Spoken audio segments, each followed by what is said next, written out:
Hello and welcome to Daily Spark TV. Thanks so much for joining me. Today we are talking about a journey of spirit. My guest today is Calvin Cassady. And don't we all want to make sure that on this journey that we're on called life, that we live our best one possible? Well, let me tell you a little bit more about Calvin. He's an author, a tribal council member, and a retired teacher. He holds his BS in education, his MS in school administration, and his EDS in administration and curriculum development from PSU in Pittsburgh, Kansas. He is a strong supporter of environmental and ecological education. Calvin is an active member of the Seneca Cayuga Nation, where he is currently a member of the Tribal Council, the legislative branch of government. He is also an author of Bridging the Gap, his first published works. Thank you so much for being on the show today. Thank you for this opportunity. Now, I want to ask you, a retired teacher, what made you decide that you wanted to be a teacher? I'm from a long line of teachers. My grandmother was a teacher, my mother was a teacher, and my father was also in education. And I decided at an early age that I wanted to go into the profession. Right, right. And I could understand that. Now, author.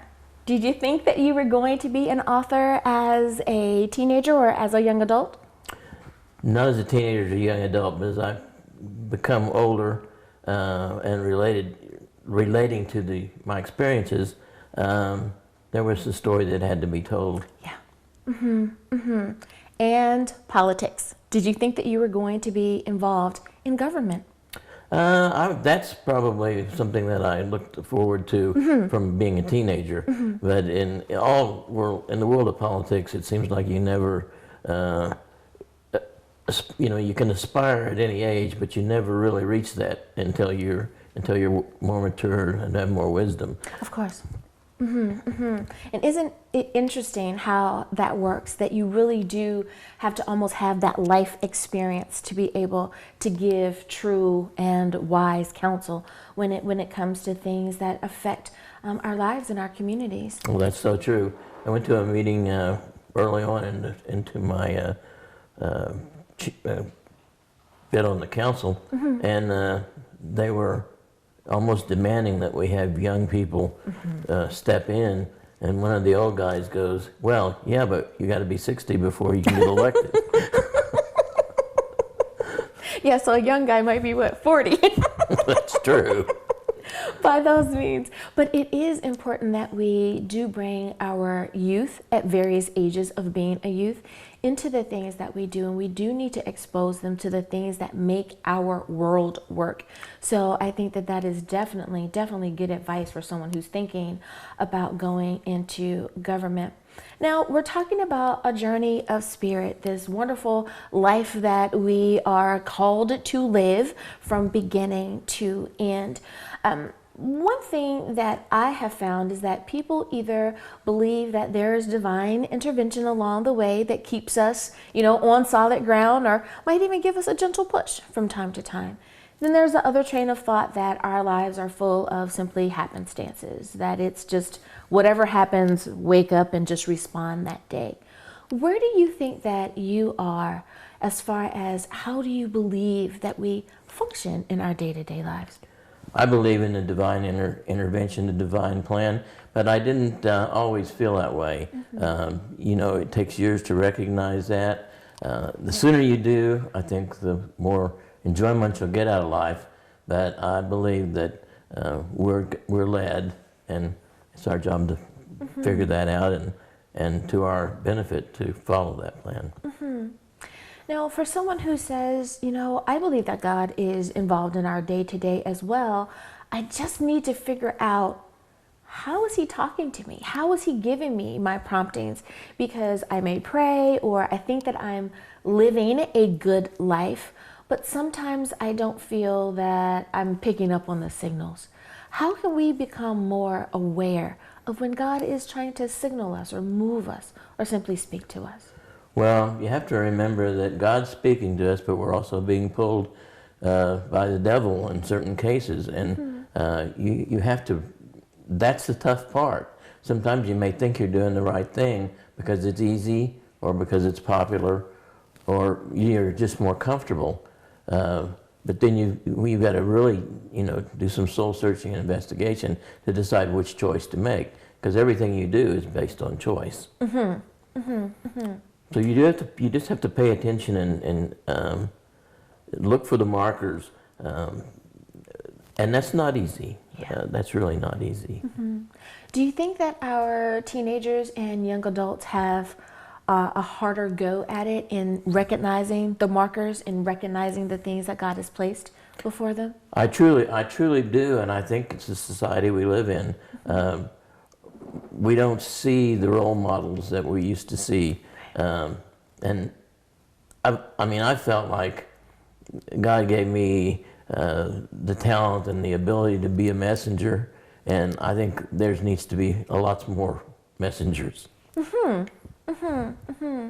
For someone who says, you know what, I want to be that person. I want to step into that role, and I think that I want to guide our youth and help them along this path. Is there any particular thing that you think that that person needs to do to get started, or should they just get started? Well, when you live a Christian life, getting started comes in stages, unless there's some big event that occurs in your life. I worked with kids after my big event, and it was easy for me to relate to them, and kids are so much more moldable than adults. My favorite age group to work in Christian education was middle school through high school, because they're having their lives challenged every day, and they really are looking for some way to help make decisions. Right. So I want to be there for them. And isn't that so important? Sometimes we just need to be there for the people who need us to be there. That's Well, right. it's time for us to go to break. We'll be back right after this.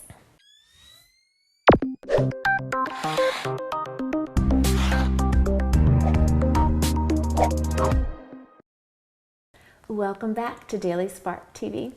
So Kevin, I want to ask you about the big things. Do you think that big things need to happen sometimes to shake someone up in their life, to get them to understand about what's really going on in the world? Yes and no. I had a big thing that guided me and has guided me ever since, and I don't know if this is the time to talk about it or not. Sure. But when I was 19 years old, I was involved in a very, very serious, and the kind of automobile crash that you only see on TV now, where the car bursts into flame and you think nobody's going to survive. And in that particular case, we had two young men come along and pulled me out and my buddies out of this burning car just seconds before it exploded. And I call those my guardian angels, because I don't know who they are, and there's really no way to track them down. I've tried for 40 years. Yeah. But as a result of that accident, and some people say, well, you shouldn't have survived it. And in some cases, I didn't survive it, because I had a huge head laceration, and it I lost lots and lots and lots of blood. And on the way to the hospital, I flatlined, and they were able to resuscitate me, but just those few seconds, and it in real time was just a few seconds. I went through this transition of being human to a transition of being spiritual, and I think that in itself is tremendous, because you actually feel you're leaving the devil behind. You know that you've won. Now you're saying, well, then why are you here? What a wonderful thing to happen. And believe me, it was a wonderful thing to happen. And it's very, very difficult to put into words, but I did receive an invitation. You may enter the kingdom of heaven because he who believes in me shall have everlasting life. But it was such a remarkable thing that I was so young, and it just seemed like there was so much more I could do. It wasn't so much that I was afraid or feared for the loved ones I was leaving behind, because I came from a fairly strong Christian family. It would have been disappointing, but that's not what motivated my decision. My decision was because of that little transition where I told you that we left the devil behind. That's another thing that, people are always, they always want to know what's on the other side, but they never want to see what's on the other side. And the devil is just about as interesting to talk about, but that's why I wanted to come back, because that's what people needed to know about. They needed to know that life's a constant battle. And I don't know, there's all kinds of talk about who's the best dealer, but I may be the best dealer, because when I came back, my life was completely changed.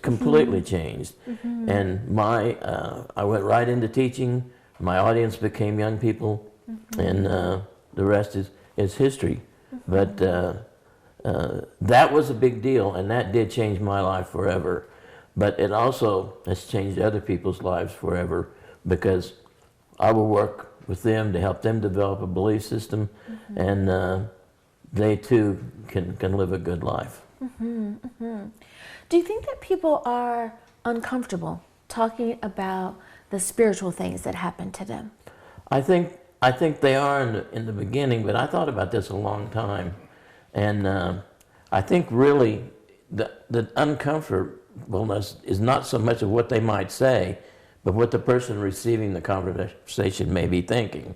Because, spiritual things are very special to us, but we're not sure how they're going to be received. And I think that may have something to do with whether, we're fearful to talk about it or not. I will be honest, with the big event that I just mentioned, the only person that I talked too much about it with was my mother for a long time. Yeah. Because mothers are going to listen to whatever you tell you. They're going to believe you, and they're going to support you. But she talked to my dad, and I found out in his darkest moments that he had listened, and even through that conversation, was a better man.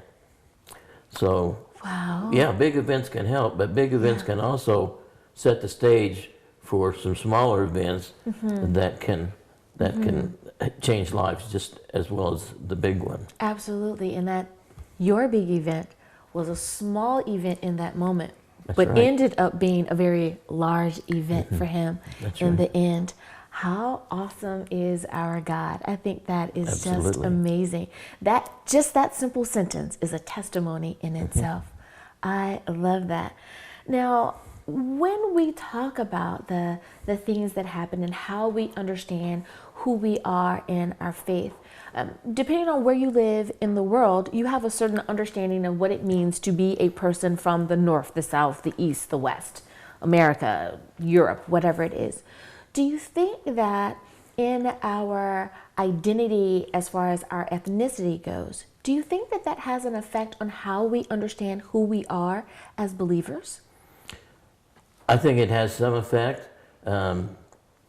And now, 25, 40 years ago, we were worried about whether we were from the north, the south, the east, the west, whatever. And now our lives are challenged even more because we have all the different conflicts going on in the world. And, do we like them because they're our enemy, or do we like them because they believe like we do, or all these other different kind of things. Right. But the church that I currently go to, we have a forum once a month with all of the members of the world religions that live in our community, and to just discuss how we're alike, how we're different. And those of you that are going into it with the idea of Christianity are going to see how we're alike. Yeah. And to me, that's always been the issue in that regard. Just understanding that if we peel off all of this earth suit, this body that we have, that we all are just the energy, the love, the light of the Lord, and that's what's important, not this other stuff. This helps us while we're here in how we function and move and all of that, and we should have a respect of culture and of region and all of that. But deep down inside, we are all just the created of a great creator. Absolutely. And that's what should bind us together. Absolutely. I love that. I love that. Now, you have, again, experienced a real life-changing event that has rippled out to other people. Be it that it happened to you so many years ago, do you find that as you have aged, that you have become wiser in your understanding of what transpired that day? Oh, absolutely. Every day, there's a new opportunity, a new thing that you can reference back to that, a new channel you can explore with. You meet a new person who has a different set of needs. You meet a new culture, as whenever I'm now serving the native tribe. Isn't it just amazing how if we keep our eyes open, we are able to see all that is before us and how we can work and be used by the Lord. That's I love it. very true. I love it. Well, it's time for us to go to break, but don't worry, we'll come back and finish this great conversation.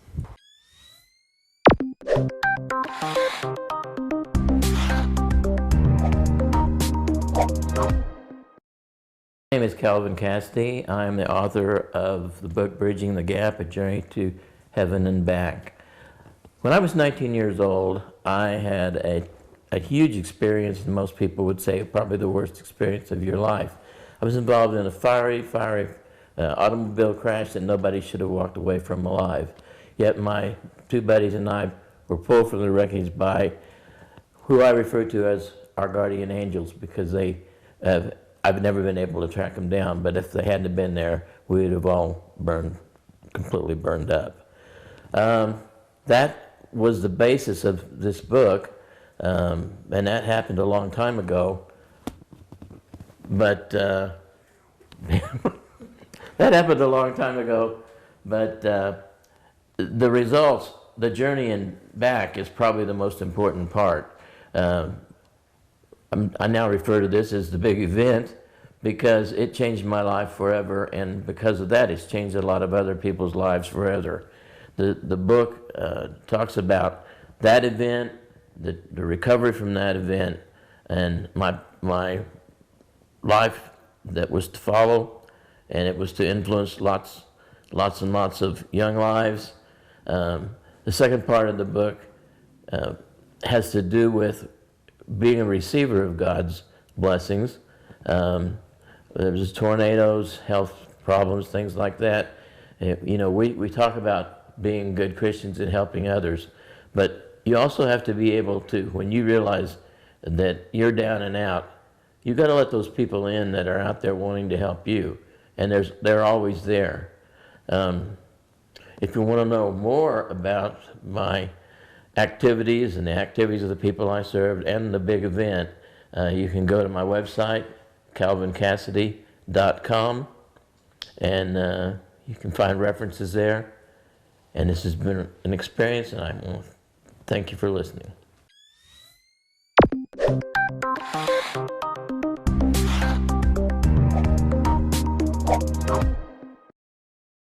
And we are back. Thank you for joining me for Daily Spark TV.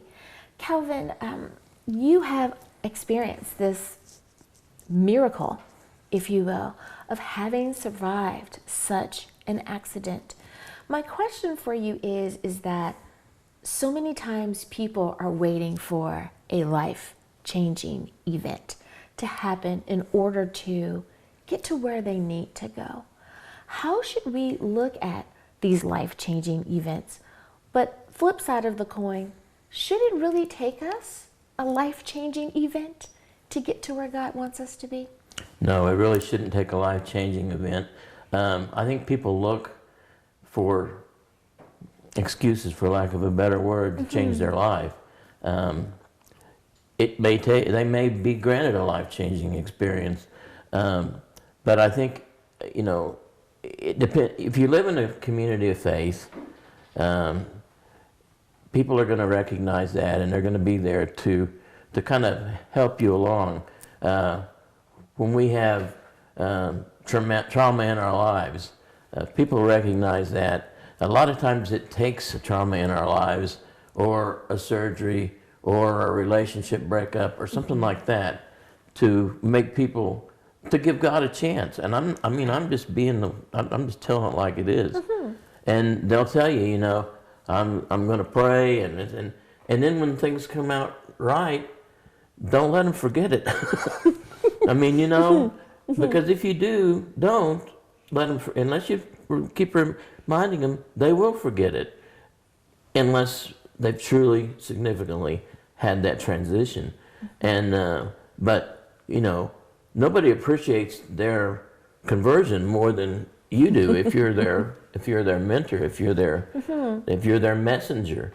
And so it's, you know, it's up to us to nurture those situations. If they want to make a surgery a second experience, they're not sure what's going to happen. They're confused. They are, you know, they're scared. And sometimes that's when people turn to God. And when that works its way through, work with them, you know, nurture them, help them along. No, it's so interesting, and I hear you say that. And as a cancer survivor, I know that within, I will say, the cancer community, one of the things that they mention to you when you're going along with your therapies is that when you're all done, you get a second birthday. You get another opportunity to celebrate this second chance, or for some people, even a third chance if it was reoccurring. But you're still here. What are you going to do with the opportunity that you have been given? And when that's shared with you, I think it really does help you understand that, hey, when I wake up from this surgery, I do have another chance, or I'm pulled out, or I'm saved, however it is. I do have another chance, and look at what God can do in our lives. What a wonderful reminder. I'm a cancer survivor too, since we first started our journey together. Congratulations, yes. And you know, that's another point. People look at me and they say, well, you've achieved the ultimate. So why do bad things happen to you? That's a good question. That's a very good question. But you know, I had the bout with cancer last year. Just a few months ago, I had a total shoulder replacement. And you know, I wasn't the least bit nervous. A little bit scared, but I knew that God had my back. And I really, you know, the outcome was in His hands. And whatever that outcome was the best it could be. And I try to make my family feel that way, but you know, when it's daddy and husband, they're still a little shaky. Now, down that same line, do you think that we take our initial feeling of appreciation for having survived? Do you think that we start to lose that sense of appreciation, and it becomes mundane almost? So what? I'm alive today. I'm on autopilot. Go to work, come home, go to sleep, go to work, come home, and we get back on the rat wheel. I think there's that danger, but that's where the community of Christ that you choose to hang out with, that's when they come in handy. And you're going to have ups and downs, and you know, so you survived the first time. There's another time, just like what happened to me. And as long as your community holds you together, you're not going to lose that appreciation. But we live in a different world now than when I grew up, or when I had my big thing, or whenever. And there's just so much pulling at us, trying to tear us away from making the good decisions. You know, the devil is just as close to you every single day. And he's going to make every decision for you if you'll let him. So, you know, community of Christ is going to take care of you, and they're going to keep that appreciation. They're not going to let it die out. And when you need it again, you become stronger every time. And whenever you help somebody else through that situation, you become stronger just as they become stronger. Mm-hmm. So appreciation begets appreciation. Absolutely. I love it. Well, Calvin Cassady, thank you so much for being on Daily Spark TV today. Thank you very much. And thank you for tuning in as well. I hope that I have enlightened, inspired, and empowered you. Until next time, bye-bye.